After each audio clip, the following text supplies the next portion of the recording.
Well, hello and welcome to the second part of our series on Asian American and African American relations, co-hosted by the Asian American Christian Collaborative and Be the Bridge, entitled Interconnected, Confronting Racial Prejudice Between Asian American and African American Communities. My name is Michelle Reyes and I am the Vice President of the AACC. The first installment of this series discussed the troubled histories between Asian American and African Americans in the United States. And now for the second installment, we turn to assessing and analyzing racial prejudices from a biblical perspective. In other words, now that we are more attuned to the pains and wounds between our communities, how do we identify the roots of our racial prejudices toward each other, call it out for the sin that it is, and work to deconstruct it in our lives? Because as Christians, we have to turn to the Bible on this matter. The Bible is God's words to us, God's revelation of his will, his plan and purposes for all creation. And ultimately, the Bible is our source of truth. It tells us why we were made and how we are to flourish as human beings with one another under God's rule and reign. And in regard to humanity, the Bible makes clear that every person is made in God's image. Each human being of every ethnicity is stamped with the Imago Dei, and for this reason alone is deserving of respect, honor, dignity, and love. In the words of John Calvin, the 16th century French reformer, when looking for motivation to love others, he says, quote, "Look to the image of God in them, an image which, covering and obliterating their faults, should by its beauty and dignity allure us to love and embrace them." Now, as the biblical narrative continues, we see the ways that sin corrupts every human, fracturing our vertical relationship with God and our horizontal relationships with one another, including cross-culturally. It's because of sin that Asian Americans look down on African Americans and tell their children things like don't marry into the Black community. It's because of sin that African Americans make fun of Asians and Asian Americans. It's because of sin that we have internalized a whole host of animosity and hostility against one another, which manifests in the ways that we see, treat, and talk about the other. But the Bible demands that we treat each other as image bearers of God. And that's our trajectory for today's discussion.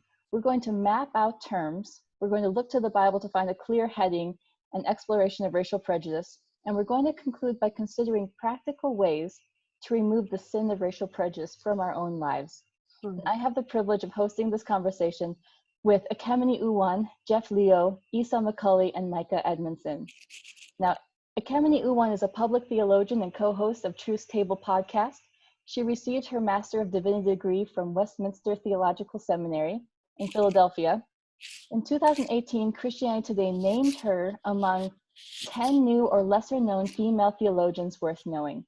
Her writings have been published in the Washington Post, Huffington Post Black Voices, and her insights have been quoted by CNN, the New York Times, the Washington Post, and the New Yorker.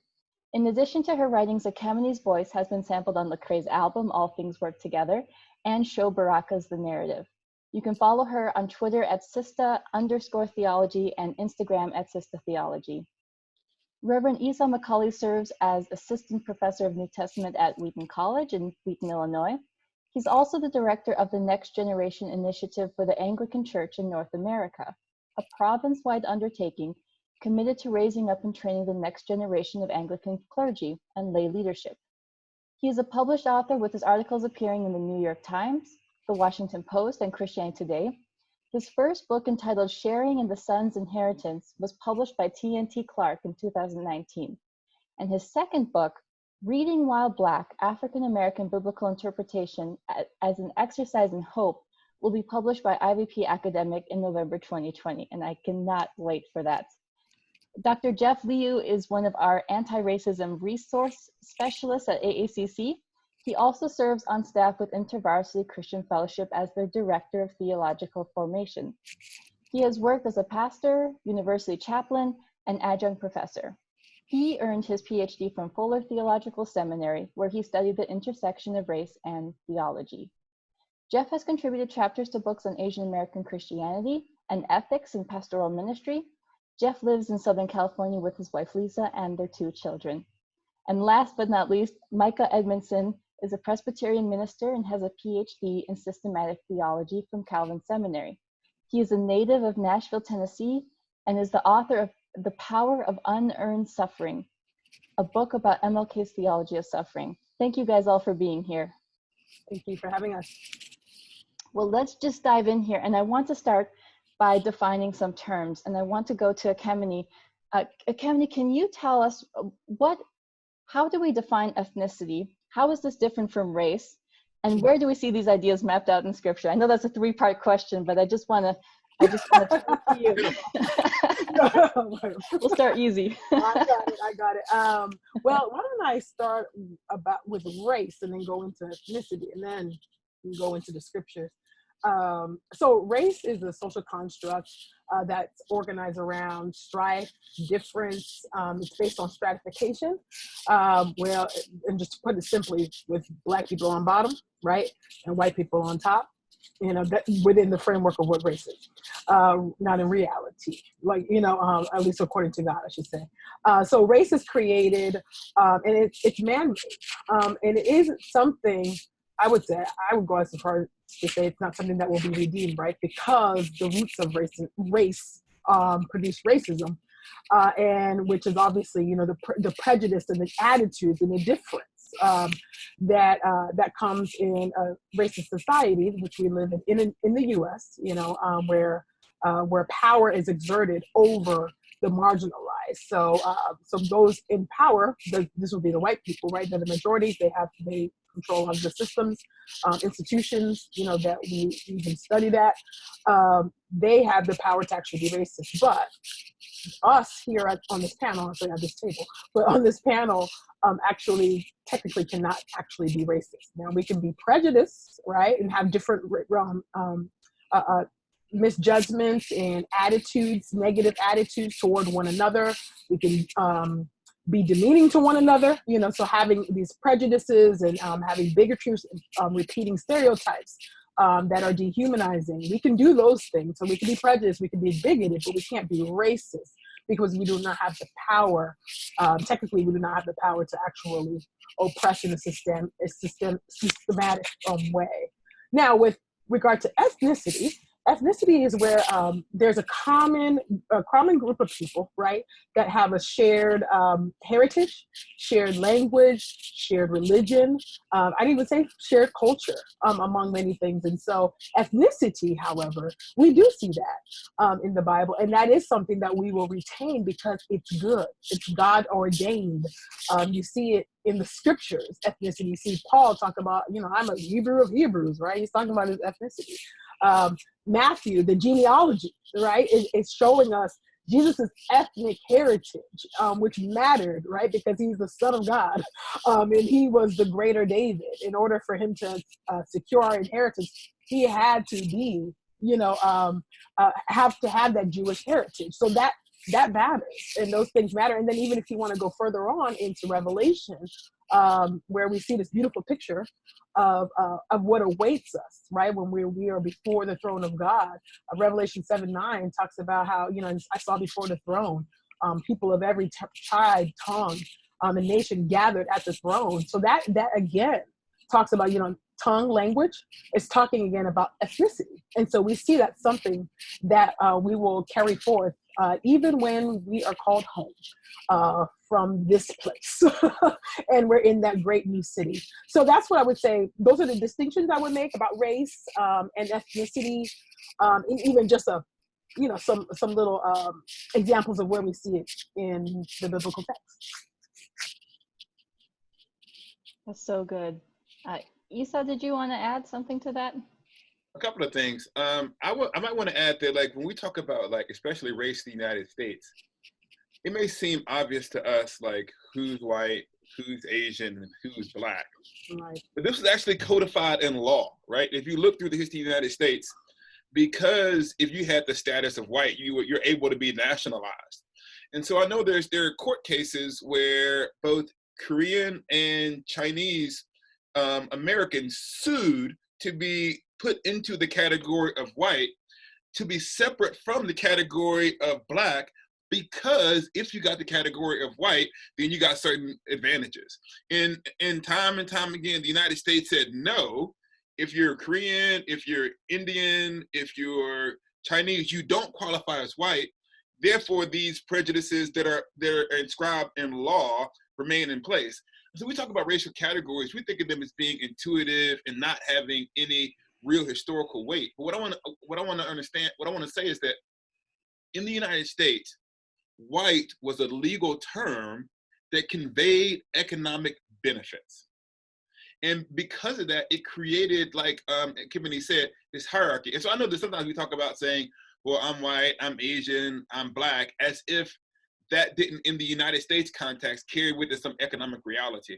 And even the aspiration of being included in the category of white wasn't because Asian Americans had a if I can speak, if this is accurate, correct me if I'm incorrect, it wasn't like a sense of self-hatred. It was a sense, or even necessarily inherent hatred of Black people. It was like, in the United States, if you're in the category of Black, you can be excluded. Therefore, I want to be with the dominant group. And so that creates this aspirational dynamic that I think is still with us today. And so the eschatological elimination of race is true, because once, hierarchy and supremacy is overcome, then we will all be equal. But there is no eschatological erasure of ethnicity, because God calls it good. And as Kimberly said, it's eschatological. So I do think it's important to both mark what our culture has done, like legally, not just culturally, legally as relates to race, and separate that from what the Bible says eschatologically about ethnicity. I'd like to, if I could, just kind of piggyback off a little bit of what Esau and Kimberly both said. I think the issue of racism, what we might think of in terms of what I would call ethnocentrism, or kind of ethnic bias that has power. We see that cropping up very early on in Scripture. You think, for instance, of the Joseph story, right? So you have Joseph who is brought down into Egypt and sold into slavery, and very soon into that experience, he experiences what we might call ethnocentrism, in which he is he's suspected, and he's essentially set up by Potiphar's wife, who actually appeals to his ethnicity in order to set him up, in order to make him out to be, of course, Potiphar's wife was the one who wanted to, have this inappropriate relationship with Joseph, and Joseph resisted it. And then Potiphar's wife, claims that Joseph was the perpetrator, and she's able to sell this story because she appeals to his ethnicity, that he's a Hebrew. And because of the racial prejudices, the ethnocentrism within that society, the Egyptian society at the time, Joseph is suspected, and he doesn't get a fair hearing. The same thing crops up again when you see Joseph now. Of course, he's goes down into the pit. He's brought out of the pit. He's brought it as he's elevated to the second in command over Egypt, and then his brothers come, and we know that whole story about his brothers coming. But at one point, his brothers come, and they don't know who he is. And there's this kind of side comment that that at that time it was an abomination for Egyptians to eat with Hebrews, And so you see it cropping up again. And so just throughout that story, you see this sense of the dominant, this kind of widespread view that the native peoples of that land, that native ethnic peoples of that land and that society consider themselves to be superior to folks who are outside of that society. Joseph's brothers come to settle the land later on, and it's said again before Pharaoh that shepherds are like an abomination to the Egyptians, and so the Hebrews have to settle the land of Goshen precisely because the Egyptians at that time considered them as ethnic peoples to be an abomination, and their customs and their culture was considered to be an abomination. And you can look back at Genesis chapter 10, which is the table of nations, even before that. And it really lays out how all of these nations come from Noah and his son and his children, his sons. And the part of the kind of the revelation of that is that all humans come from one family, which really would have pushed back against the dominant belief at that time. In that day, people felt as though, they were superior, that their people came from the gods and that they were inherently superior than other peoples. And so to have a story, a revelation that says, hey, actually everyone comes from this common stock, that really pushed back against the dominant view of that day. This is exactly the way in which Paul uses this story on Mars Hill, which he says all people come from one blood or from one family.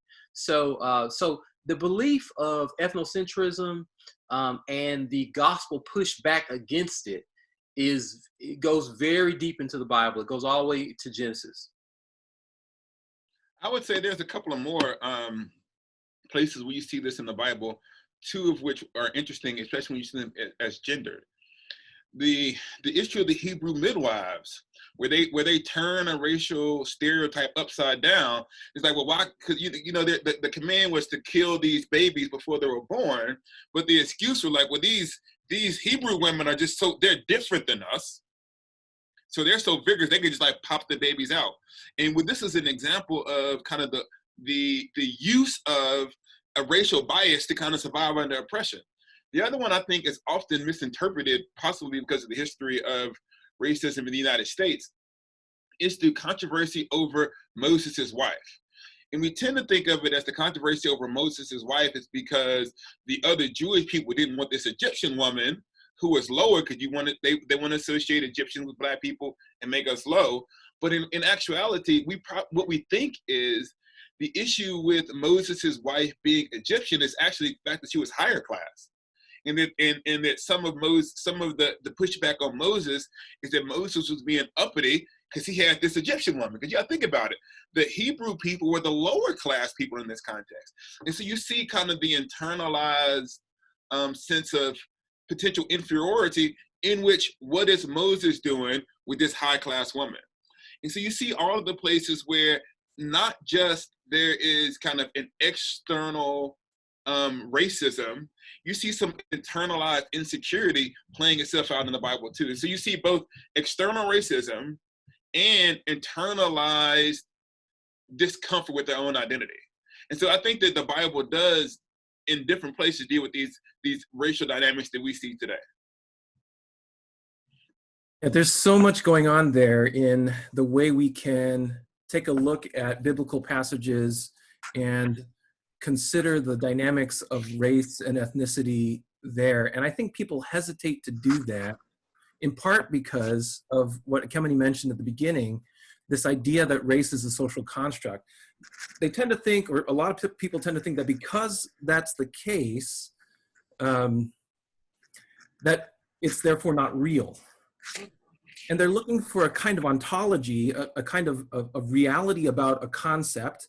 And they think because race is man-made, it must be a kind of fabrication. And we're looking for something that has some real meaty ontology to it, some real reality to it. And they turn to the Bible for that, and they don't see the word in there, even though it is in there. So I want to highlight a couple of things and boost a lot of what's already been said, but also take it in a different direction.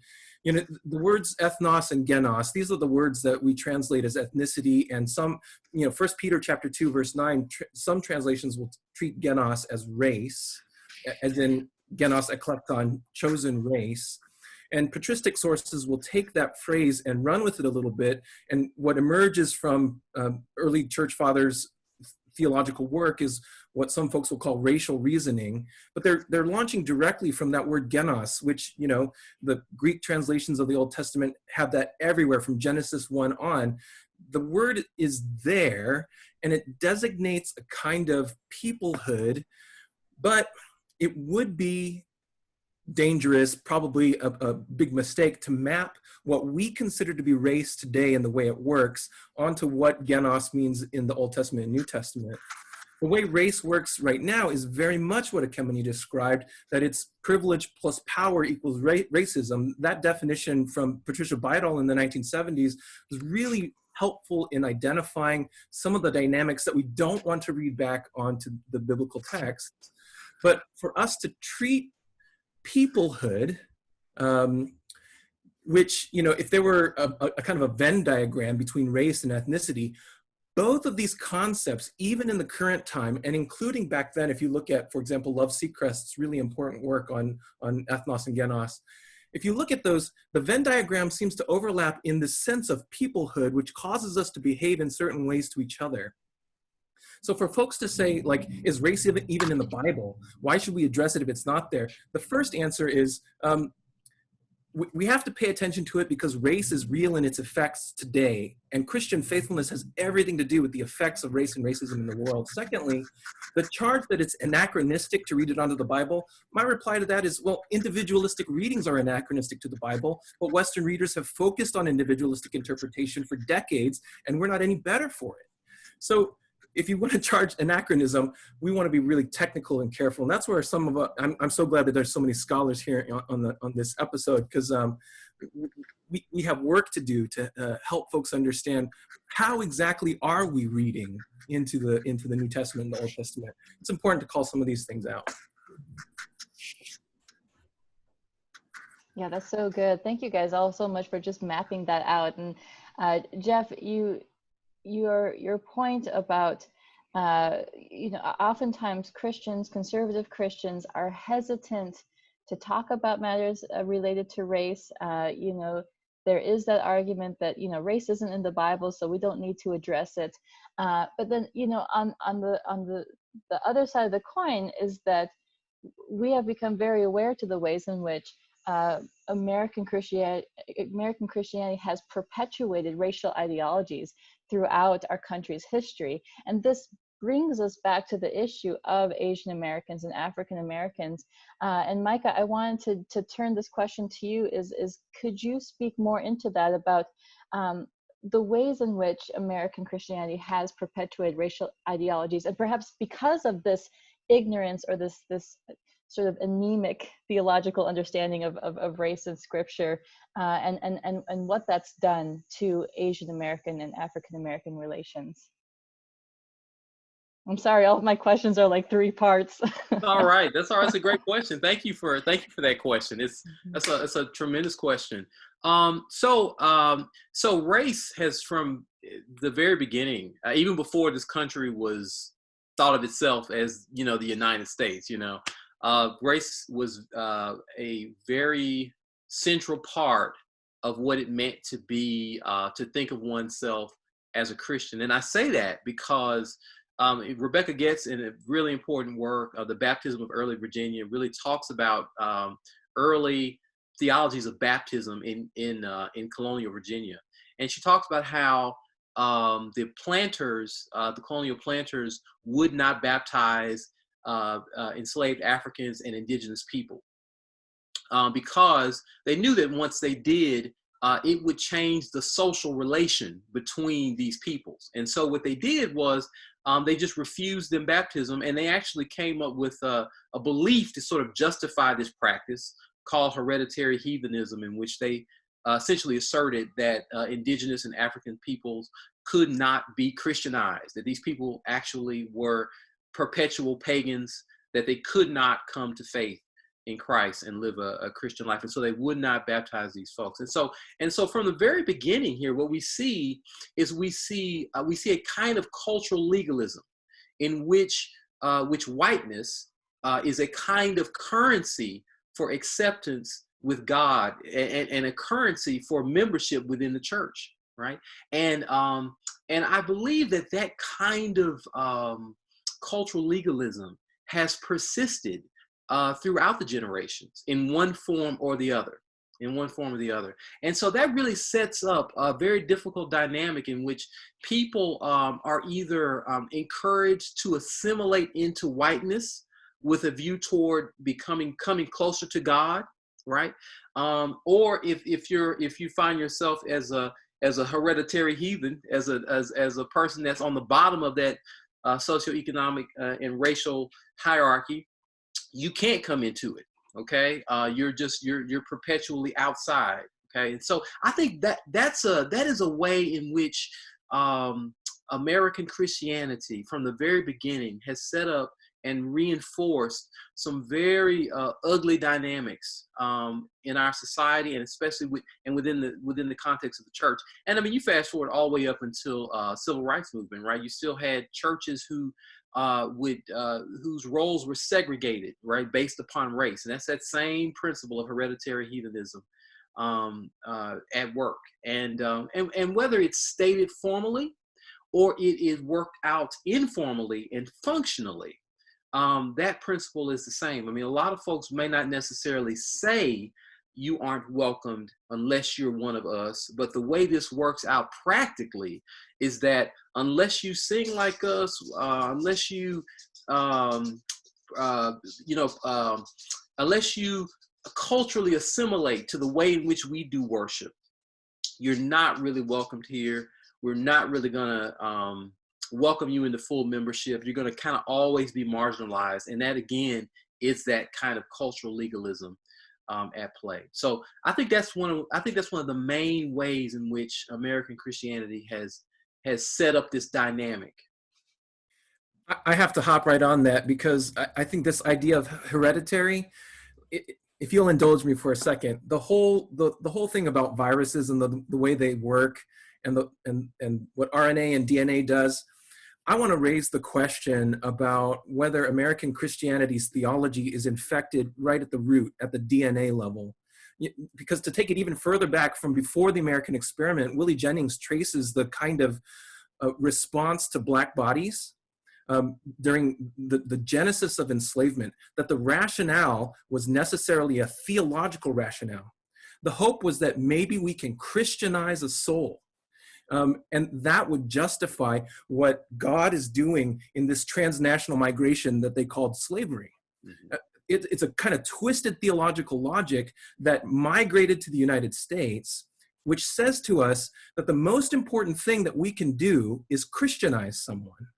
Mm-hmm. And to place that too high on the shelf for Black and brown bodies, that's one move that can be made. The other move that can be made is we'll go to Africa, we'll go to China to do mission work, but we won't go across the street.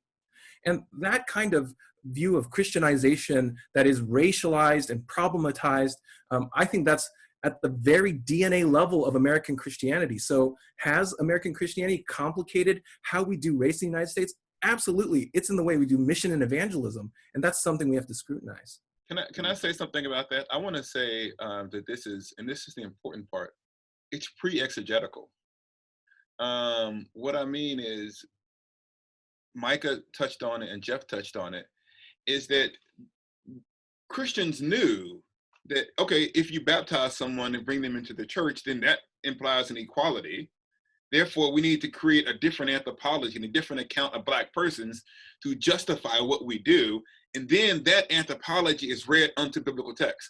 What I want to say is that, like, nobody thought that 1 Timothy chapter 6 applied to them as Christians, but it applies to Black people because Black people had a different anthropology. And the anthropology was not read out of Paul. It was created, and then Paul was used to justify it. The other thing I want to say about that is it, and I said this like in an article that I wrote last week, that African-American Christians rescued Christian anthropology. And when I said that, it's actually true, is that we basically reconstructed a Christian anthropology based upon biblical foundations, where we said, no, your account of personhood does not sufficiently account for Genesis 1:26 to 28. They were all image bearers. And so, no, Black Christians were not the first people to talk about the Imago Dei. We weren't. That was just in the Bible. But we did bring the question of the Imago Dei into conversation with the enslavement of Black people and said, the Bible that you've handed to us speaks against our oppression. And so when I talk about like American Christian anthropology, the question I want to say is, what America are you talking about?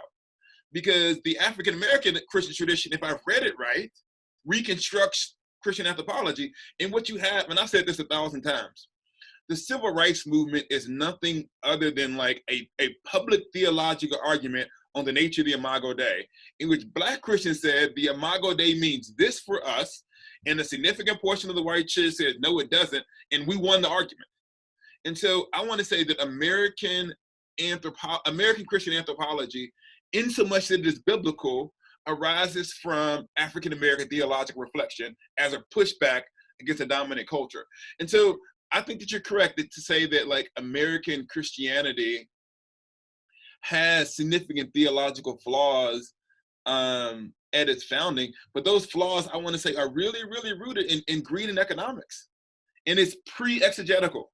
And the other thing I want to say, and it fell, like, once the people who are oppressed got a hold to these texts and pushed back on it.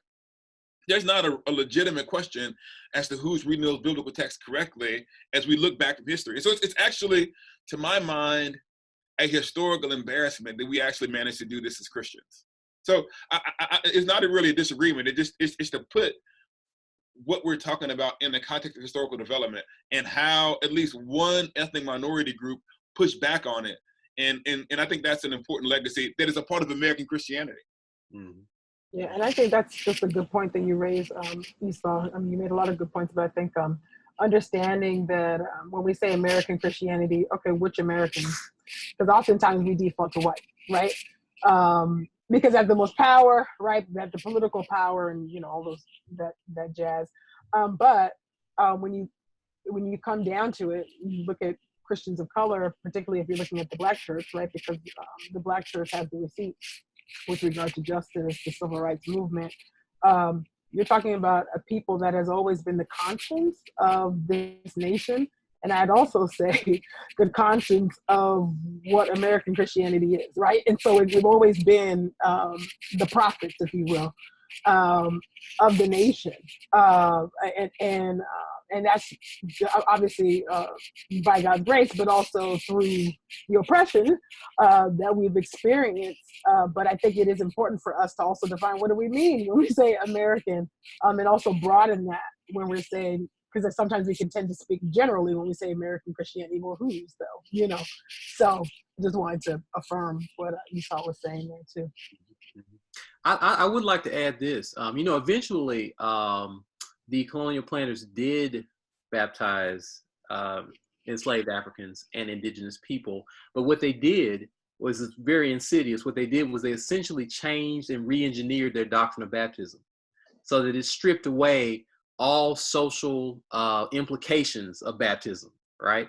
And so, because what they found was when they would baptize enslaved Africans, the enslaved Africans would assume that now they were free by virtue of their baptism. That now, if I'm baptized, what that means is that we have a fundamentally different social relation. And so, in fact, the Virginia legislature actually had to make a pronouncement to say that baptism did not change a person's social relation, right, because the assumption amongst the enslaved was that it would.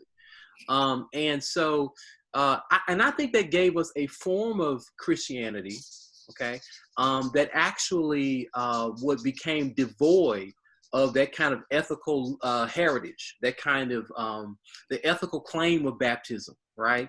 And it's interesting because it's almost like the Virginia planters kind of knew what baptism would mean, and they were so afraid of it, they wouldn't give it to enslaved Africans because they kind of knew, because the tradition that was kind of handed down to them did have baptism as changing a person's social relation with their neighbor, okay?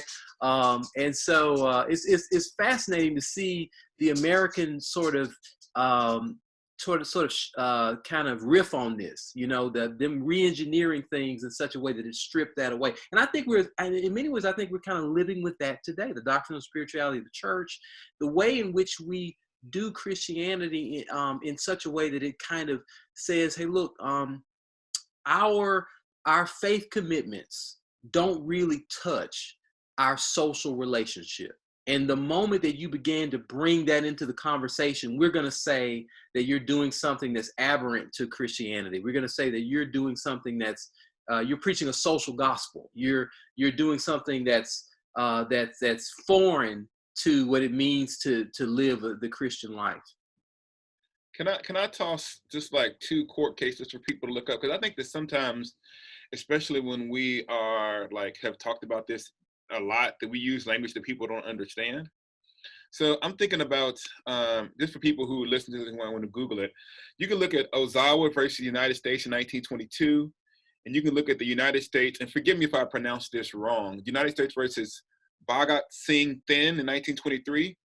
One was a Japanese man who had fair skin and wanted to be categorized as white so that he could then be naturalized. And he was denied citizenship because they said, no, even if you're fair skin, you don't get to be a part of that category.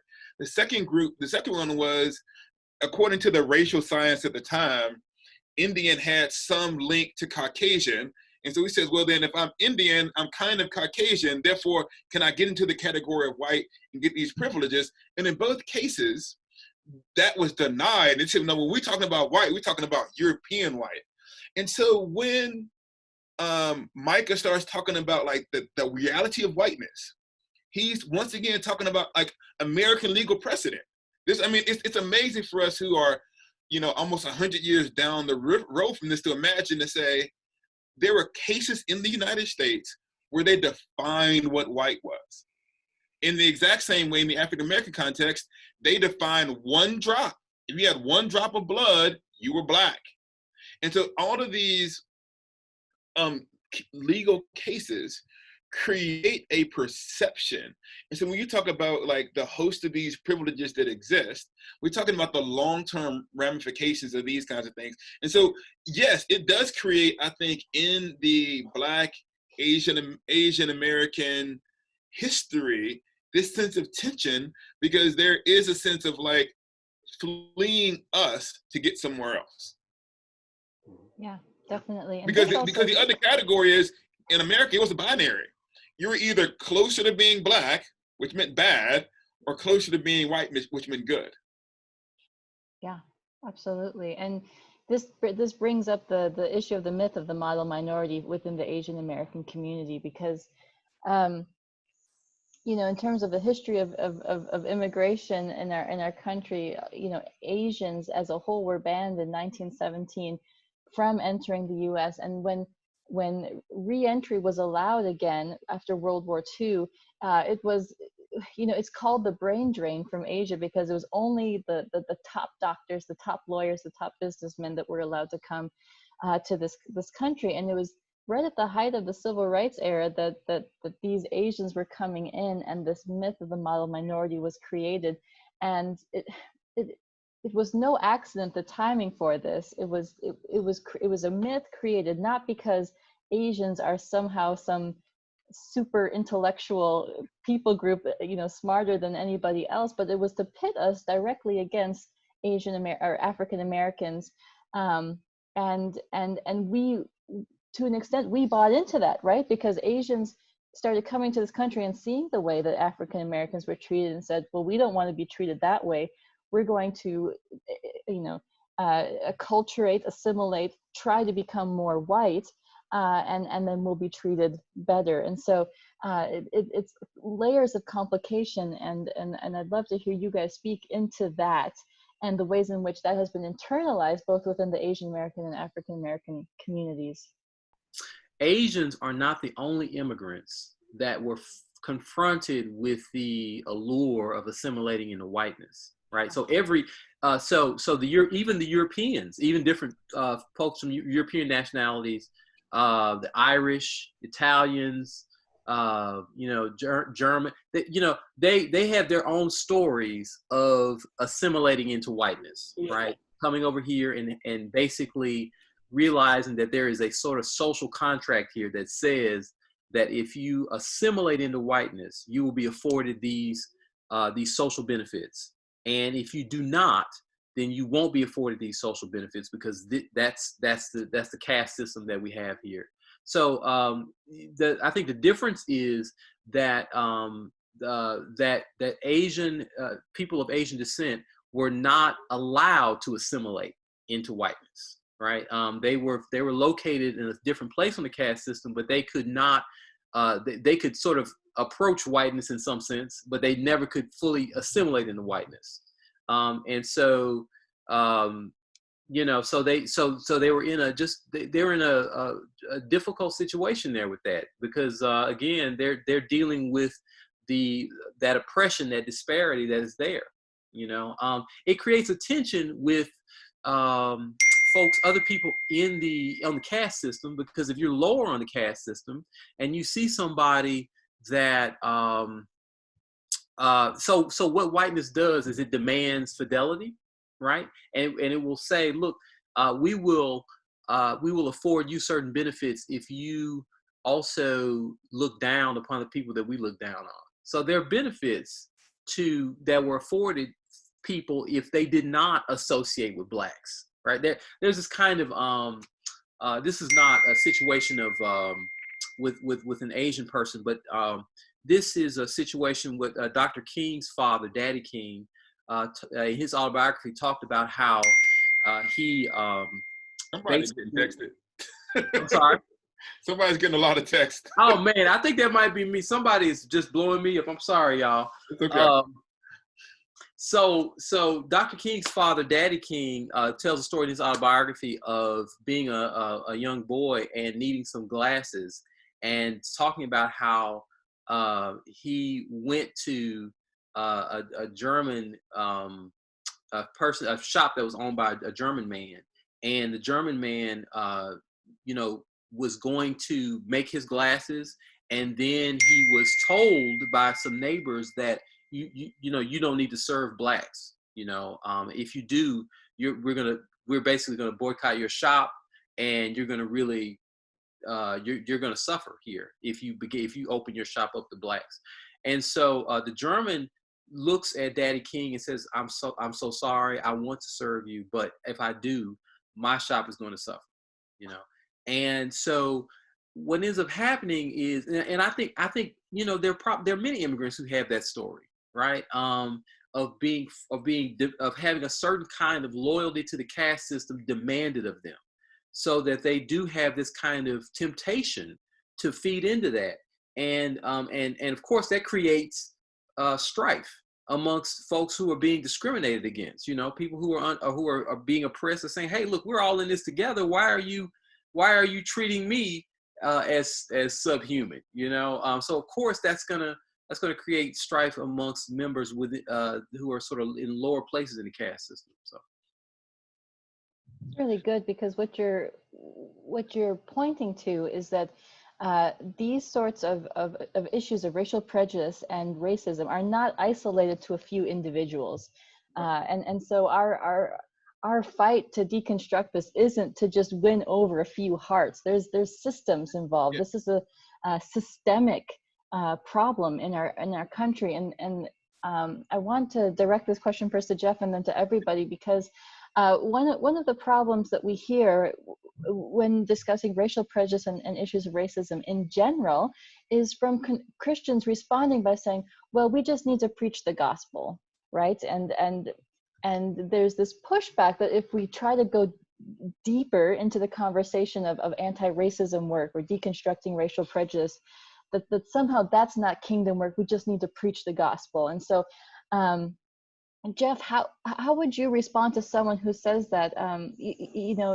We're living in a unique time, the time of COVID-19, where we're seeing just this horrific rise in anti-Asian racism. It's May 13th, and this has been a tragic week for the Black community as well, in the wake of the killings of Ahmaud Arbery and Breonna Taylor, and these are real issues that we need to confront, or else this sort of horrific loss of life will continue. And so how do you respond to Christians who are saying, let's just preach the gospel? Yeah, let me make a few prefatory comments, and then I'll launch into what I'll venture as an answer. The first is, I want to be incredibly gentle in answering this question, because I first encountered Jesus in a church where this just preach the gospel mentality was run of the mill. And I think a lot of people of color that I know have grown up in churches where just preach the gospel was kind of pushed in our faces, especially when we became concerned about social issues. I'm indebted to the faithful work of Sunday school teachers who said to me, just preach the gospel. And so if I start off by berating them for the truncated gospel that they gave me, they're going to just, shrink up and not be able to listen to the next things I have to say. So I want to acknowledge my indebtedness to folks like that, while also complicating what they have done with me and to me. The second thing is, I want to acknowledge just how ubiquitous this sentiment, just preach the gospel, is. Earlier, when I caved into the notion of an American Christianity in that sort of general fashion, and everyone, especially Esau and accompany, so helpfully complicated that, this is actually what I mean. This just preach the gospel mentality does not know boundaries that I'm aware of. It's absolutely true that Black Americans rescue theological anthropology. It's absolutely true that the problem is tied to neoliberalism and the economics of capitalism. Absolutely true. But I've heard in Black, brown, and Asian churches just preach the gospel. So this, I would say, is one of the features of a wider American Christianity that gives rise to the same kind of binarism that Micah is talking about. That as long as we are talking between the poles of Black and white, Asian Americanness can either only be a wedge or it must disappear. As long as these features of a generalized American Christianity are at the forefront of how we understand theology and biblical studies, we're not having a conversation that will lead to racial unity and justice between Black Americans and Asian Americans. We're just not. So if I were to venture an answer, the first thing I would say is that forgetfulness, by telling me to just preach the gospel, despite the long history of difficulty between Asian Americans and Black Americans, forgetfulness dooms us to repeat mistakes. And I would say, secondly, that willful forgetfulness about what God has done in history, including the Civil Rights Movement, that is a kind of intentional erasure. That's an unfaithfulness to the gospel itself. So forgetfulness. So I was in the same room as Stanley Hauerwas once, and he said, we have a word for forgetfulness here in the United States, and that word is money. And that hit me like a ton of bricks. And I think that highlights what Esau was saying earlier, that it's really neoliberal economics that tells us that when you reach a certain level of social mobility and a level of social capital, you can forget. That is one of our biggest dangers. And the Bible warns us about that more than almost anything. I want to say something. I want to give accompany a chance to speak in case she wants to. I don't want to just jump in there and steal too much. Okay, so one of the things, and forgive me, I'm going to try this out, at least in my brain. It's something that I've been thinking about. I lived, and it relates to just preach the gospel, and to my mind, the limitations, the theological limitations of the term whiteness. And this is what I mean. If you want to talk about the United States and how racial supremacy works in the United States, then whiteness as a theological category makes some sense, because we're aspiring to this category, and there's the hierarchy that goes, from whiteness down, I guess you would say, that's the way the narrative works. But when I lived in Japan for 3 years, I was introduced to the Japan, Korea, China dynamic and all the racial issues in which we don't need to recount, right? And so I remember sitting there, and I was actually, for those of you who might know, I was in Okinawa. And Okinawans are a slightly different ethnic group than mainland people in Japan, and that was its own hierarchy. And the issue of how race functioned in that context, just in those four groups of people, made me realize that what we were having in the United States as it relates to Black-white dynamics was a manifestation of something that you see everywhere. And then when I got to became friends with my African brothers and sisters, and I'll be specific, my Uganda brothers and sisters, in their discussion of tribalism, I began to see the similar manifestation. And so what I think is that we need a theological category that doesn't simply center how this is played out in the United States as relates to the Black-white dynamic, but deals with this tendency in the human person, not simply to create biases, right? It's not the one-to-one tendency to create bias. I'm talking about the tendency in the human family to create systems of oppression rooted in racial hierarchy. And it's not, so I'm not saying that there's a heart problem that exists everywhere. What I'm saying is that in every part of the globe that you go to, you find someone who's looked at someone else, and sometimes the actual physical differences weren't exactly clear, and then created a hierarchy. And we need to be able to say that the gospel doesn't simply push back on this one-to-one racism that we experience everywhere, but the gospel pushes on systems because of what it says about the worth of persons. And so what I want to say then is that the gospel doesn't simply deconstruct whiteness. That's how that happens in the United States. The gospel deconstructs systems of value rooted in anything. Actually, it just deconstructs systems of value that humans tend to create, and then we need to be able to bring that to the fore. And when you bring that to the fore in the United States, that's going to inevitably have to deal with the issues of how the enslavement of Black people and how that created an entire structure. But that's not the whole problem.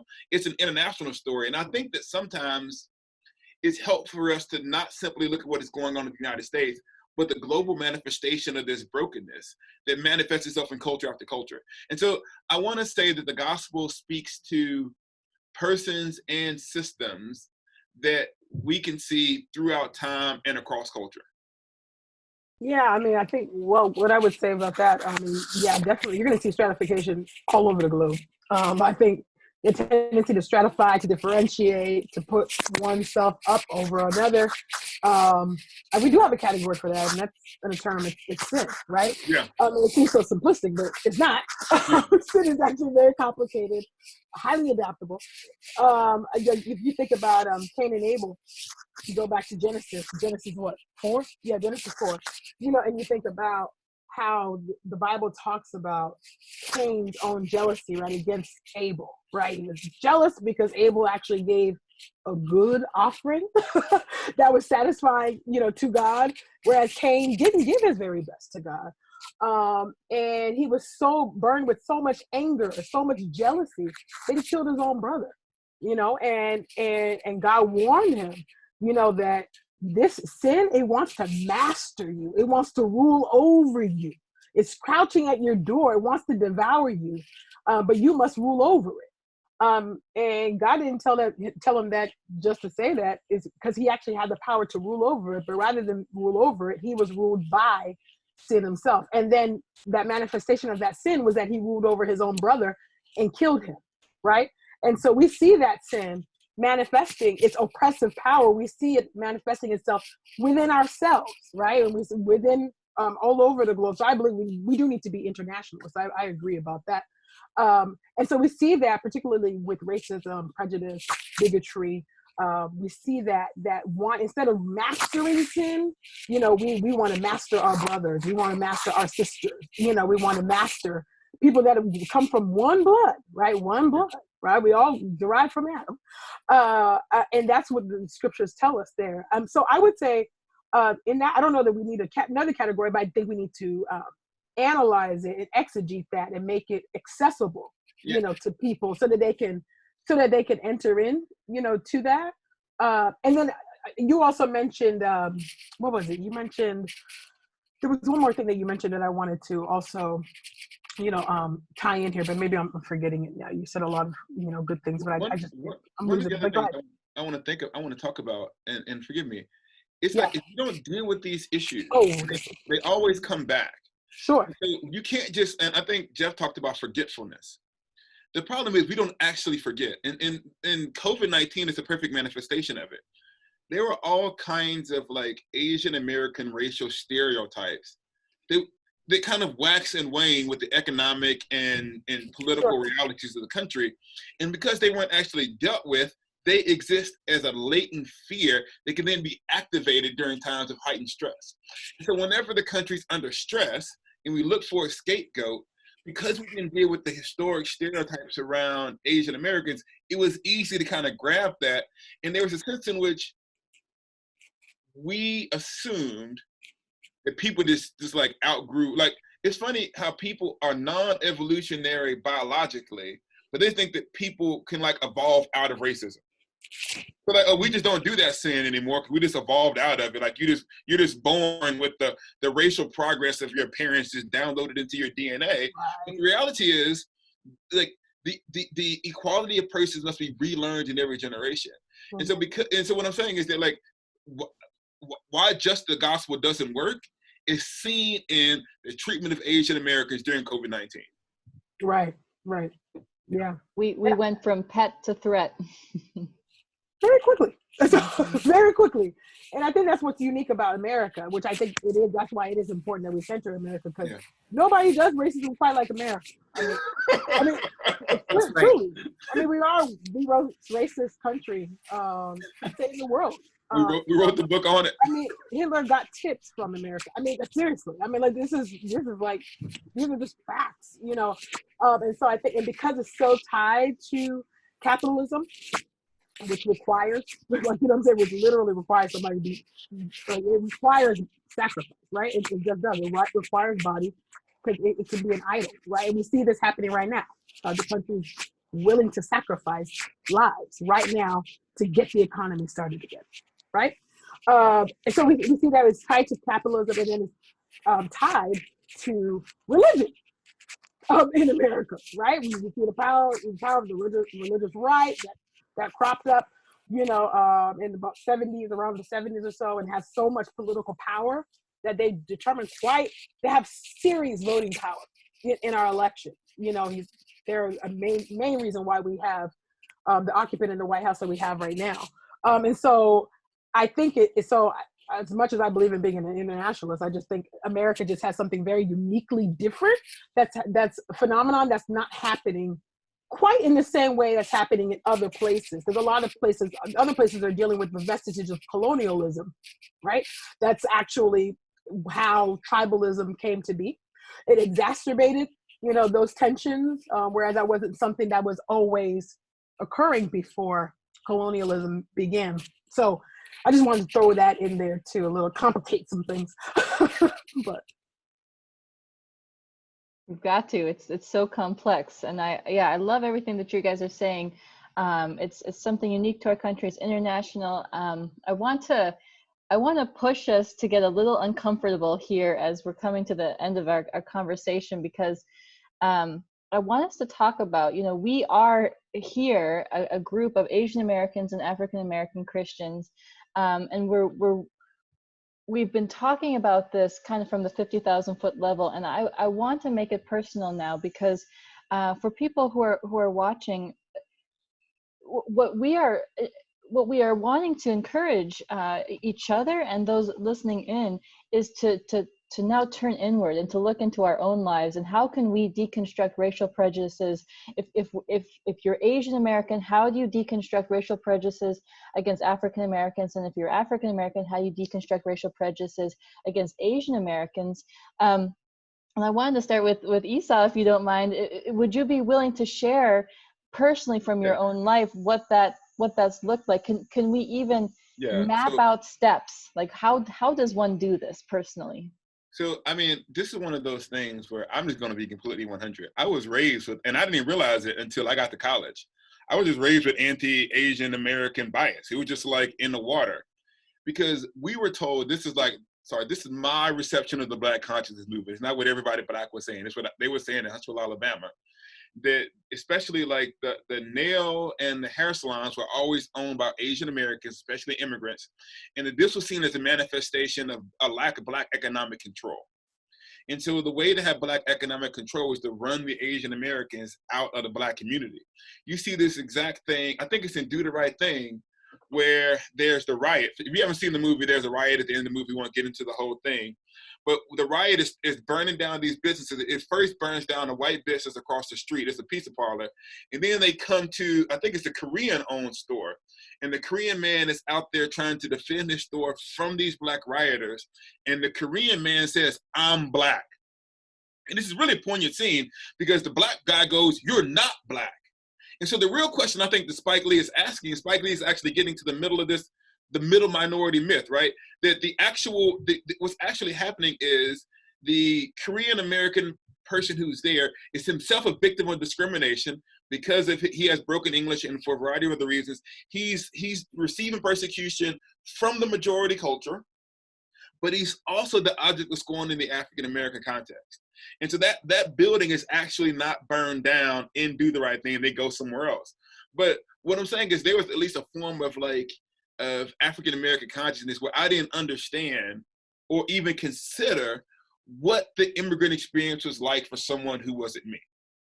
And so part of my own consciousness was saying, I don't have to see an immigrant who's just trying to make his way in the United States as my enemy. And I was taught to see him as my enemy. So that's the first thing. The other one was the academic achievement that was put in the African American context. Like, look, you should be like these people who are doing well. And so there's this sense of resentment. And so what I want to say is part of my own journey was rejecting the competition and understanding the complexities of what was happening with the immigrant experience in the United States. And so what I want to say is that, like, Black consciousness doesn't have to be anti-Asian. And that is something that I want to be able to say. So you can say both things. There need to be Black businesses and Asian businesses. Like, these two things, there's not there's not, in that sense, like, it can be really easy to say that if there's 100% of the economy, and then the black people and the Asian people can, like, fight over the 10%, instead of looking at the systems of oppression that lead us into these same impoverished communities and working together to create a solution. And so part of it for me was just owning that history of, like, how Black consciousness sometimes talks about Asian American stuff, and even, to be honest, the fetishization, can you say that word? The kind of Asianness, like the foreign woman, and like, and all of that stuff that exists is just stuff that is uncritically accepted. And so it's this. This is this last example. One of the things you do when you're Black in the South, at least I think it is, you ask people where they're from because you're trying to find their relatives. So when Micah says I'm from Tennessee, I say, oh, who are your people in Tennessee? So I can figure if we related, because all Black people think we're related.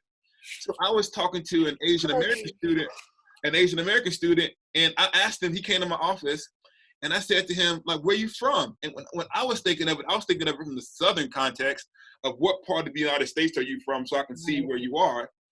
And he initially bristled. I'm like, what's the problem?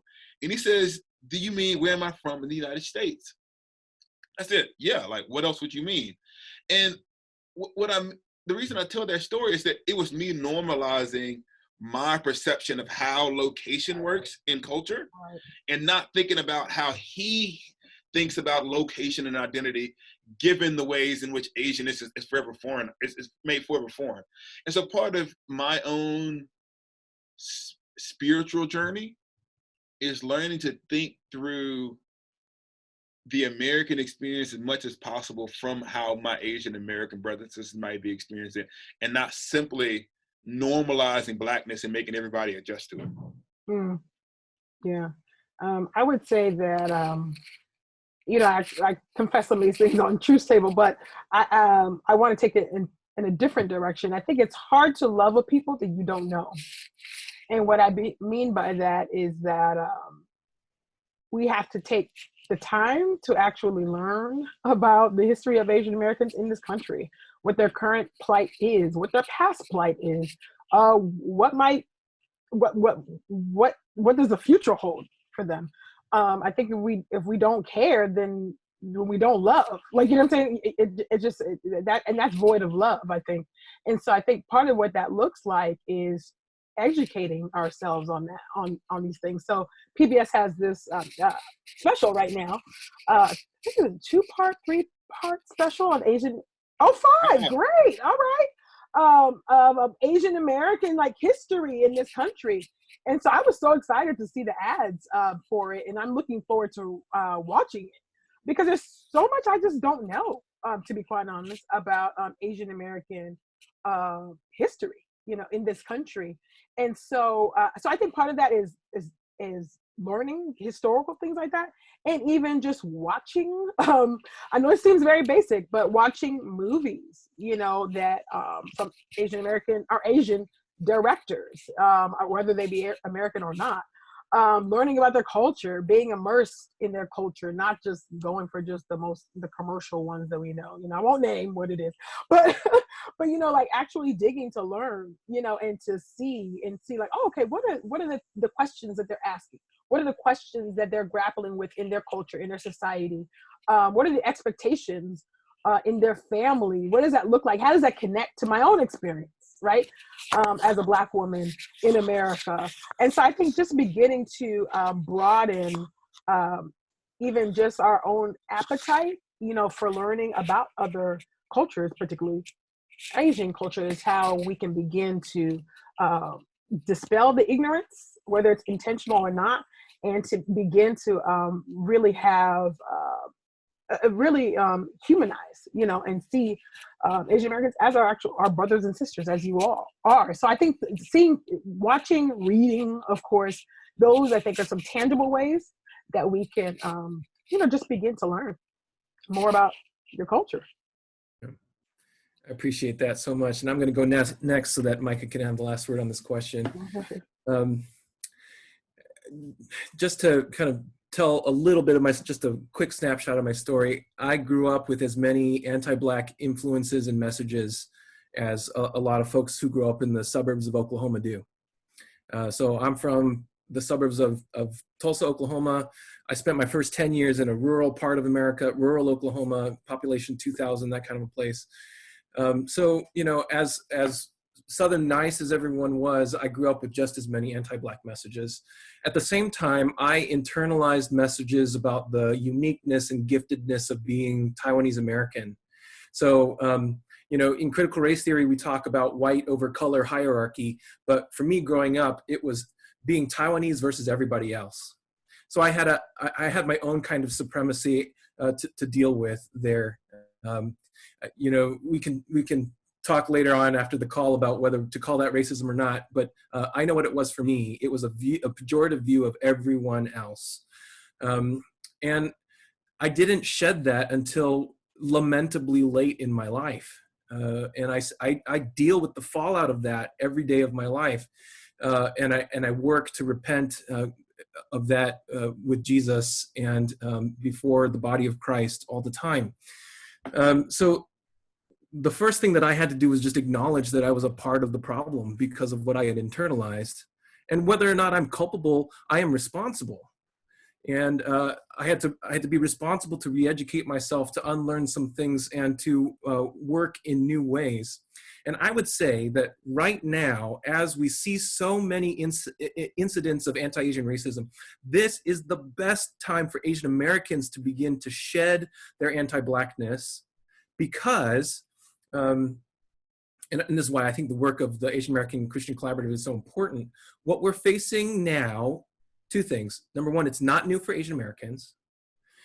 Connect with the story of resistance and struggle that we've had before.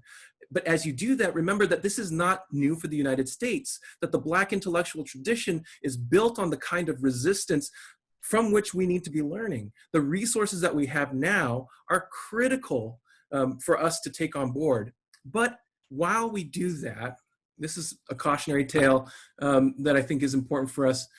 It's, and I've said this before in this call, to reject the Black-white binary. It's so damaging to Asian Americans. It fetishizes not just Blackness and not just Black struggle, but it fetishizes Asian Americans as well. So there's two problems with the binary. You cannot fetishize Blackness and the Black struggle as an Asian American. And number two, you cannot win by cozying up to whiteness. That does nothing for you. So to shed yourself of anti-Blackness and to engage in resistance for racial justice means to learn something new about being Asian American. And that has been taken from us in so many ways by so many of the forces, to relearn our history. And that's why Accompany's plug for this documentary series, so important to learn our story. Even if you immigrated after 1965, or your parents did, and you're somewhat disconnected from all the struggle, the history of struggle from 1882 on, there's still something to learn, because, as has been said in this call, we don't forget this racial narrative. And it will be played again and again. Even if you came after 1965, after the civil rights legislation was enacted, we still face the perpetual foreigner and yellow peril stereotypes from 1882. even if you don't feel that you do. So there's a lot of learning for us to do. Yeah, that's that. All is so great. I really appreciate everything that's been shared up to this point. I just want to share a little bit about my personal story with this. For me, it's really had to do with shedding the scarcity mentality, the idea that justice is a zero-sum game. Sort of, if one group is blessed, then somehow I'm diminished. And oftentimes when you are finding yourself in a situation of economic disparity, you can look at another group and you can feel like, well, if this group gets anything, then somehow it's taken away from me. I'll say this. So, I'll just be honest with you. I have one of my most painful experiences with racism leveled against me was when I actually found myself standing up for the Asian community.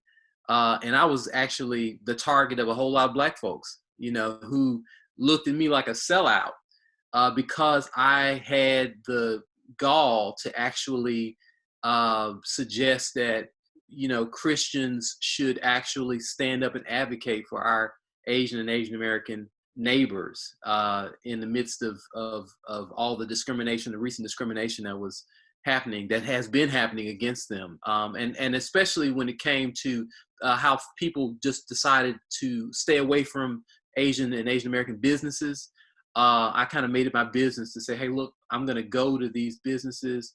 I'm going to show our neighbors that we are in this together, and I'm going to advocate and I'm going to invite others to do that. And when I did that in a public way, when I tell you my Twitter blew up with all kinds of racial epithets coming my way from Black people, and that was a really difficult experience. But what I recognized in that situation was that there are folks who, again, had that kind of scarcity mentality, the sense of look, if you advocate for another group, then you're being disloyal to our group. More justice for them means less justice for us.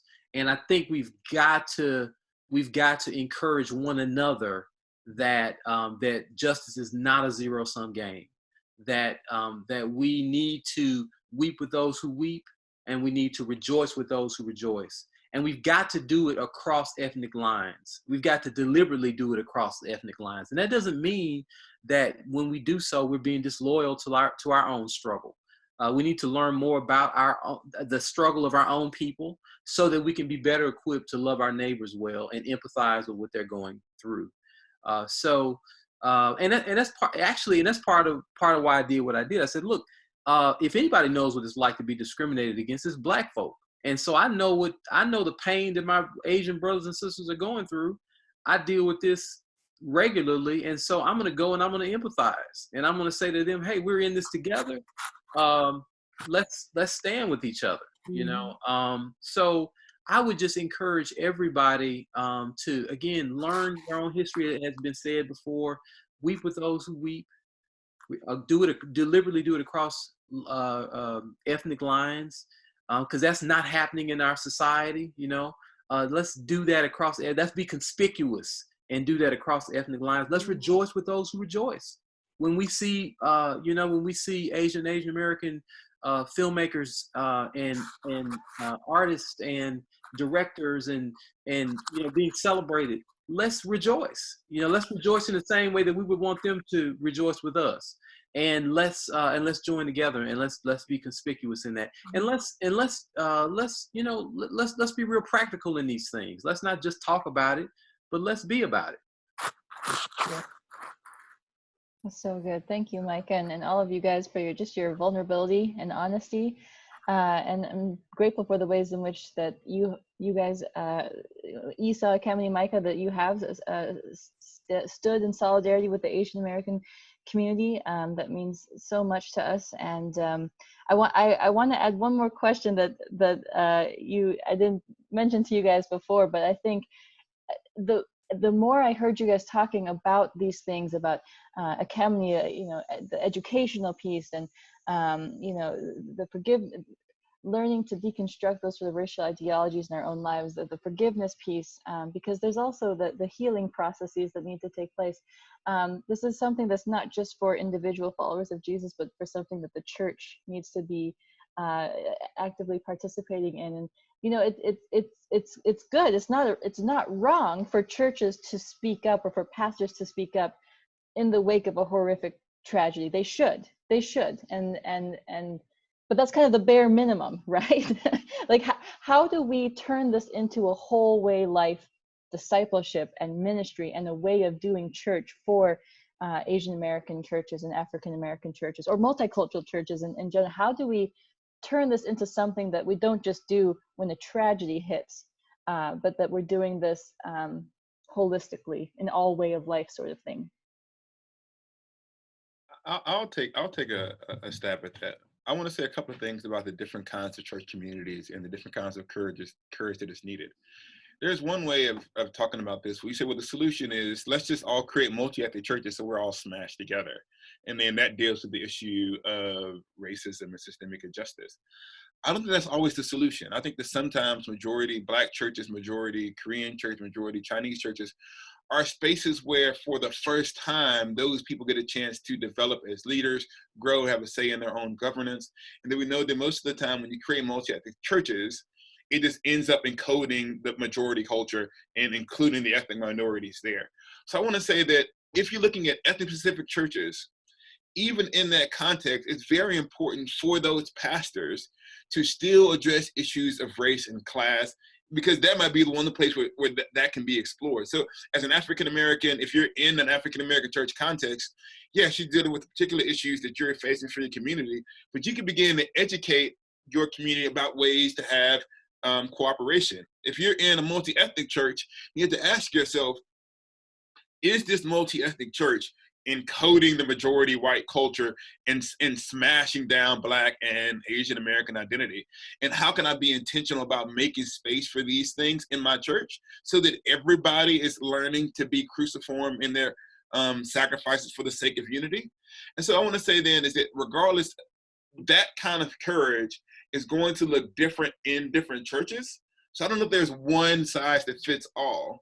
But I would say that you can look around in your context and say, what does the gospel and the Christian tradition require of me in this context?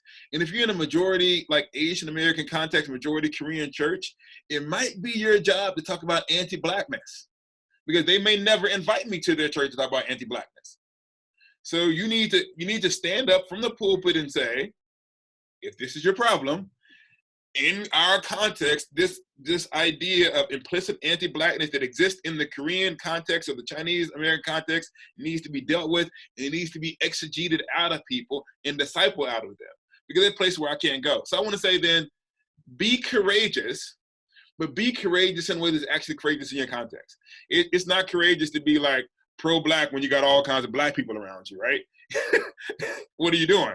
And so use courage and work for the kind of change your community needs to see, even if it costs you something. And it always costs you something to be faithful to the gospel. And if it doesn't cost you something, then you're probably not being faithful. And I just say it's in the book. It's all there. I don't think we often have to go far. Now, obviously, I'm a public theologian, so I believe in engaging with different disciplines. So I'm not opposed to that. But I don't think we have to go far. It's in the text. It's in here. It's here from Genesis to Revelation. You see, you see that certification. You see the differentiation. It's all in there if one has eyes to see it, and you can pull out those implications and make them very accessible for anybody in the congregation to be able to apprehend it and grasp it and hopefully run with it, right? And then you can begin to, talk nuts and bolts about what this looks like when you're walking with somebody, discipling somebody, challenging them when they say something that is bigoted and prejudiced. I just had to do that a couple weeks ago with a family member, and like, that's not right. Like, that God's not pleased by that. And these are the reasons why.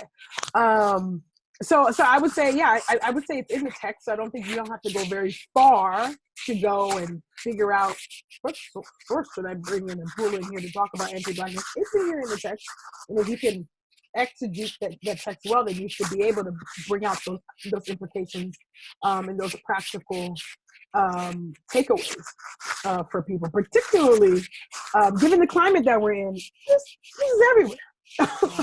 There's a lot of hatred, going around, a lot of lovelessness, and a lot of polarization, so there's so many ways, to talk about this at the church, in the church. If I could, I would just add this: if you are a pastor or a public theologian or just just a faithful Christian that wants to know more about God's word, I would say yes, absolutely, dig into the text, dig into the scripture.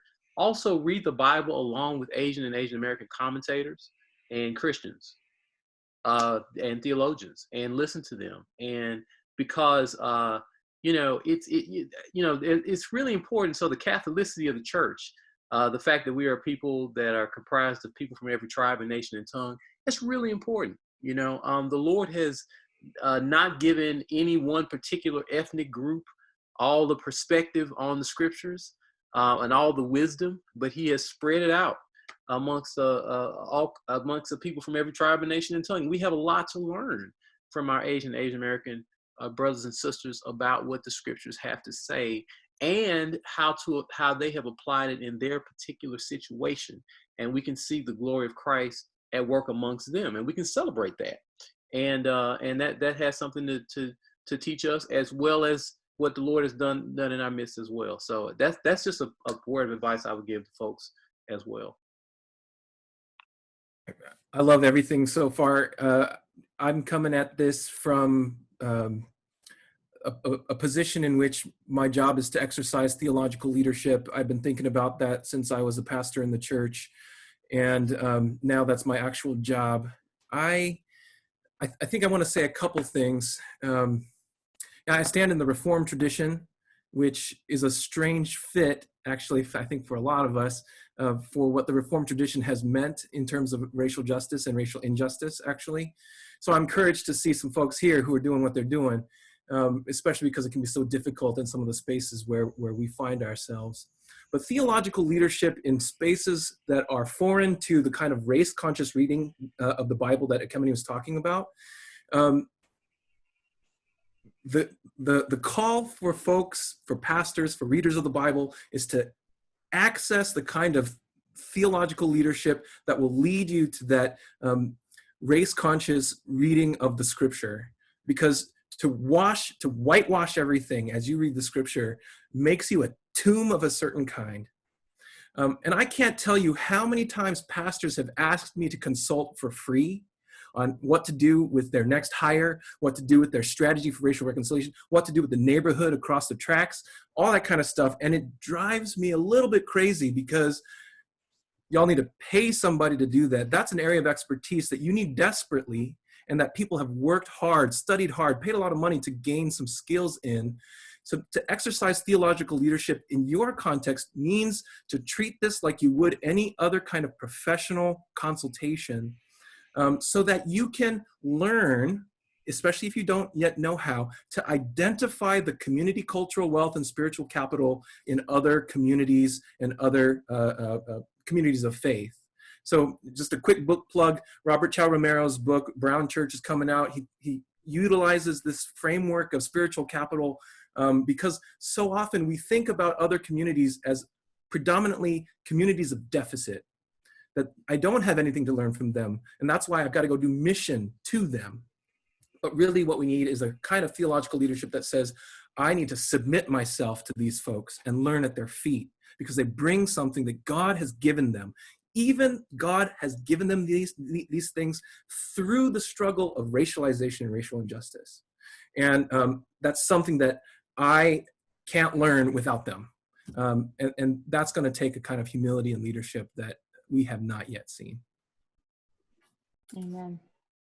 Well, thank you all so much for this thought-provoking conversation. This is a much needed and timely topic for Christians within the Asian American and African American communities to be addressing. And I hope that this segment in particular will equip and empower both individual followers of Jesus to begin incorporating this type of head-on confrontation of racial prejudices and racism in their own personal lives and within every level of leadership, ministry, and discipleship pathway in the church.